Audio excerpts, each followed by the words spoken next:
Look at this woman, so blessed with inspiration.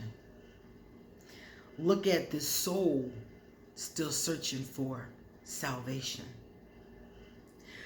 I don't know much, but I know I love you. That may be all I need to know. Now, any of you guys who've been watching me for a while, you know that's my favorite song. Don't Know Much by Linda Ronstadt and Aaron Neville. And Aaron Neville is an Aquarius, which makes it even sweeter. I love this song, and I often say pieces from it or write pieces or quotes from it. And this particular part of it reminds me so much of Goddess. When I say this part, I get choked up because I think about her and I think about how I am blessed with not just inspiration, but so many other things. And I always think about how I am constantly searching for salvation. So today I'm going to talk to you a little bit about that search and what it means and what it looks like for me. Okay? So guys, I am Queen Osset Haru, and thank you for joining me for another wonderful edition of Ask an Aquarius. If you haven't already, please hit the red subscribe button and smack the bell. Also, if you like this video, please give it a thumbs up and pass it on to somebody else who might like it too. And please drop us a positive comment in the comment section. And stick around to the end of the video because I also have 2 positive comments here that I want to read to you from previous videos, and I want to respond to them as well. Okay? If you would like to get a reading done, please feel free to email me or hit me up on social media. All of my information is underneath this video. If you would like to become a patron, my Patreon link is under the video, and a bunch of other stuff like Aquarius merch. If you want to make a donation, all that information is underneath this video. So let's talk about today's topic. Now, today's topic does tie in to my search for salvation. So I'm going to start with the topic and then I'll tell you how it ties in. And if I start to cry, don't be alarmed because the moon is in Pisces and I am feeling very emotional. I even have my Barack Obama handkerchief. Y'all know I love Barack, and I have a handkerchief that I got when he became president. So this is the thing, right? I have heard from a lot of different sources that Aquarius are insecure. The first time that I heard this was because I was studying astrology and I was much younger. And I knew that from astrology books that everything in the astrology book about your sign may or may not apply to you. A lot of it usually does. That's the whole point. And the more placements you have in a sign, the more you're like that. So I have Aquarius Sun, Aquarius Rising, and a bunch of other placements in Aquarius. So I am very Aquarius. So when I saw that it said Aquarius are insecure, I didn't understand it because I wasn't insecure about anything. I was actually extremely secure about my abilities. So I thought it was weird, and I said, well, maybe I'm just not one of those people. I mean, we don't have all the attributes. Maybe that's just one that I don't have. So I saw it back then. I disregarded it and kept it moving. Then people at Ask an Aquarius were telling me how insecure their Aquarius were. And I'm like, well, if their Aquarius are that insecure, do I have insecurities too? So I kept thinking, like, maybe I do and I just don't recognize them. Because Aquarius don't always be in tune with our feelings. So I was like, well, maybe I do. But I still disregarded it and kept it moving. Then last week, Catherine Dahl wrote a book about Aquarius. You guys know it's called No More Frogs. And I have been doing this, book since before the pandemic, reading about Aquarius. It's about Aquarius men and Aquarius women. Well, we had a live discussion, I think week before last, and the last one said Aquarius are insecure. And I was like, this is the third time this has really come to my attention. Let me, when I do my journaling and my emotional work this week, really dig in to see why does this keep coming up? Because it kept poking me.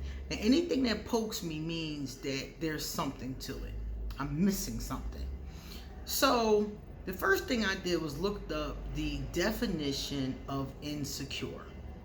And it said that a person who is insecure lacks confidence in his or her own value and one or more of his or her capabilities, lacks trust in himself or herself or others, and has fears that a present positive state is temporary and will let him or her down and cause him or her loss or distress by going wrong in the future. So I listened to this definition and I was like, is any of this true for me? That was my question to myself.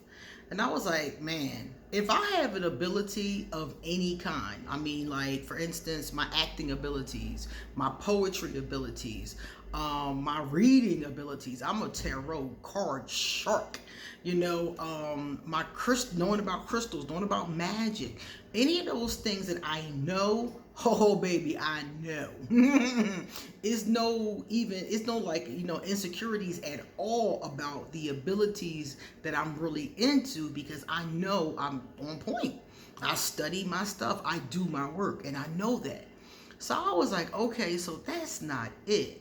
But there's got to be something here that I am missing. So the more and more I read through it, I really wasn't coming upon it. So I just kept telling myself, okay, it'll come to you. Just keep on focusing on it and it will come to you. So then I was sitting out here one day and I was journaling and pulling cards on myself. And suddenly I got this card, and the card was about connection with the divine. And the card said, the divine continuously ask you to connect. God is the universe, the angels continuously ask you to connect because they see the goodness in you. And then it slapped me. I was like, that's my insecurity. That's been my insecurity since I was a little girl. That was it right there. And I started to think backwards, and I'm like, yeah, that's my insecurity. All of my life, I have felt like it wasn't so much, people always treated me, I'm gonna say me, because I don't know if other people experienced this, but people always treated me since I was little like I was mischievous or like I was bad or something like that. Not the worst, not stealing cars and getting arrested or anything like that, but just mischievous and things like that, And those around me were very judgmental. I went to Catholic school, so you can imagine. So I was always perceived to others, if I did something mischievous or got in trouble or was talking too much or talking back to my teacher, I was evil, So I got this message in like kindergarten that I was evil. And I didn't really know what that meant then, but as I got older, kindergarten, first grade, second grade, third grade, that belief was constantly reinforced, because according to, nuns and, the people at my school, if you do wicked things, if you do mischievous things, then you are an evil person. So some part of me had internalized that. Little did I know. And I remember my mother used to collect old movies. And I have a thing for Betty Davis and Joan Crawford. Love them. Love, love, love. And my mom had this one movie, and the movie was called Jezebel. So after I got that card the other day, I was looking at old movies, like different old Joan Crawford clips and Betty Davis clips that were on YouTube. And a video popped up talking about their feud. I love both of them, but they did not like each other. So there was a clip from an old Betty Davis movie, Jezebel, that my mother had. And I had forgot all about this movie. I liked her movies, but I forgot all about it. And as I was sitting there watching it, Betty Davis said this line. And this line cut through me like a knife. And I was like, oh my God. It dawned on me. All that insecurity is one big thing. And what she said was, I'm thinking of a woman named Jezebel who did evil in the sight of God. That was the insecurity. It wasn't about other people. I didn't care if other people thought I was good or bad or whatever the case is, because by the time I was in like first grade, I had pretty much figured out that most people were hypocrites. And I had figured out that a lot of people were just fucked up. I had figured that out by the time I was like 6. So I didn't really care what other people thought of me, but I did care what God thought of me. And through all of that coming up, I always thought, and I still struggle with today, that thought of, am I good enough for God? It wasn't about the others. Fuck the others. It was about God. It was about Goddess. It was about Creator. And it was like, I'm okay, but I'm not that good, you know? Because I've always known that I had a calling. Every priest, every priestess, every nun who genuinely and sincerely steps up to do this work is because we feel a calling. I felt my calling since I was 3 and 4 years old. I knew I had a spiritual calling, but because people made me believe I was evil, I didn't think I was good enough for God. I didn't think I was good enough for Goddess. I didn't think I was good enough to step into what I do now. I didn't think I was good enough, because if I was going to hand Goddess a priestess or a priest or a champion or a spokesperson for that matter, it wouldn't have been me.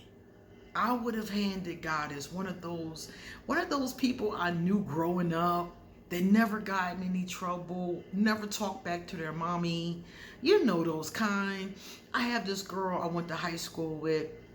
She's a sweetheart. I still know her today on Facebook. She never got in no trouble. She never argued with her mother. She never rebelled. She did everything the right way. She was a good girl. You know, she went to high school, she went to college, she met her husband in college, she got married, she did everything the right way. She had kids later in life, she was a good person. You know, that's the person I would have handed Goddess. Somebody who's never been in no shit, somebody who never cussed nobody out like I had, you know. I would have handed her one of these not perfect people, but what was more perfect in my eyes than me. And when I did get my, calling, when I decided to initiate to be a priestess, I didn't initiate because I thought that I would be good enough to be the representation of Goddess. I initiated to dedicate my life to her. That was the whole purpose of it. And to heal myself and to be a better person. I never thought that I would be a representation of Goddess. But after I was in priestess training, and mind you, priestess training took me 8 years. So I got to like the 6th or 7th year. And Goddess told me in a meditation, you are going to be a priestess. And she started to explain to me what I do right now. I was going to be doing readings. I was going to be doing magic. I was going to be doing videos. I was going to be speaking for her, encouraging people to, be open-hearted and love and light. And she was telling me this, and I was sitting there like, me? I'm just doing this to get myself together. I didn't know you wanted me to go talk to them. And she was like, this is what I want you to do. And I was just like, you got to pick somebody else because I'm not good. I'm not good enough. You got to pick somebody else. And she laughed at me and she said, you can't tell me what to do. And I picked you because I want your testimony. And she said, will you do this for me? And I was like, I would do anything for you. So I did it.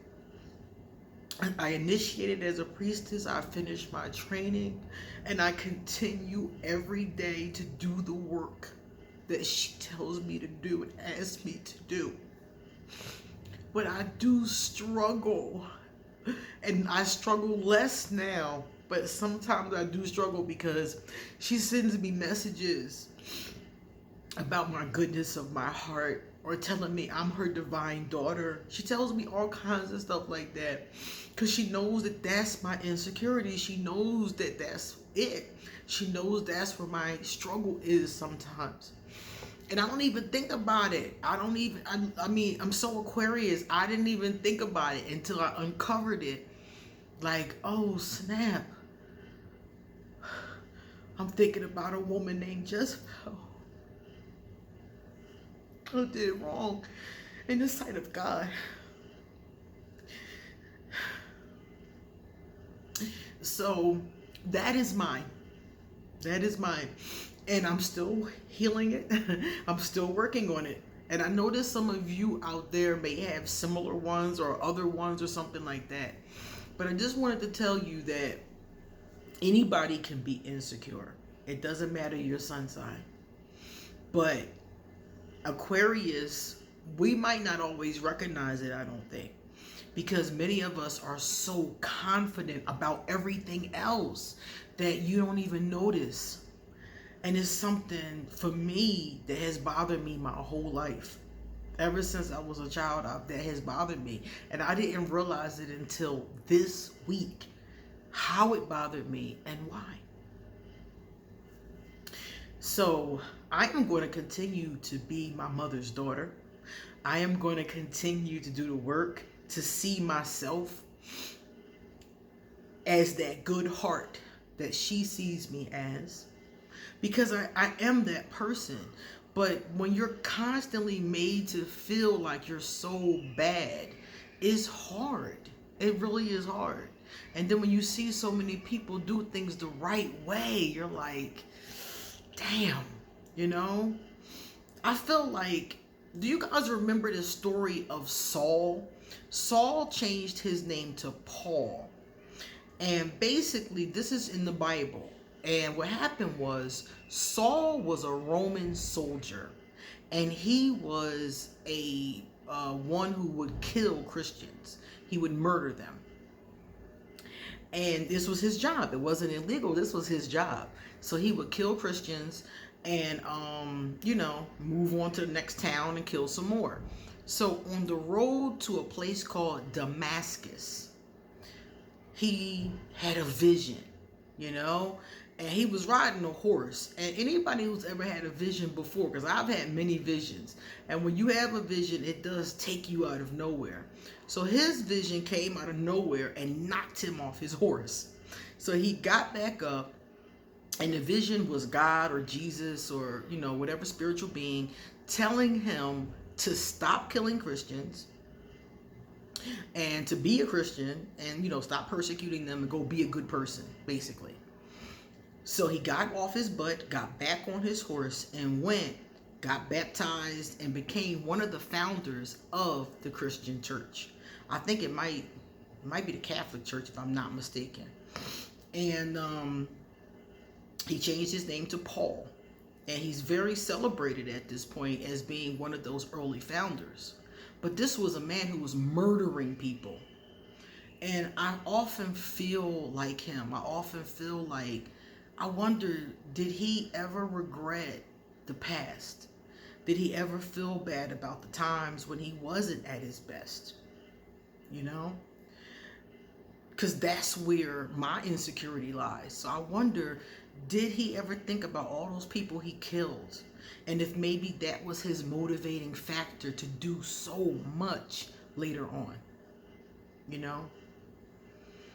So I wanted to share that with you guys because I thought maybe it could help some people that are thinking about that or considering that. Okay? But that's where I'm at with it. I'm right there with it, and I'm working through it. So let's take a look at the 2 positive comments. One came from Bonita. Hey, Bonita. Bonita said, I hate being an Aquarius sometimes. I have a bad sleeping habit. Oh, God. When I was depressed, I had a bad sleeping habit, too. Superiority complex. I never really had that. Some people think I do, though. I've been accused of that, but I think we're all equal, actually. Emotionless. We've all been accused of being emotionless. And bad temper.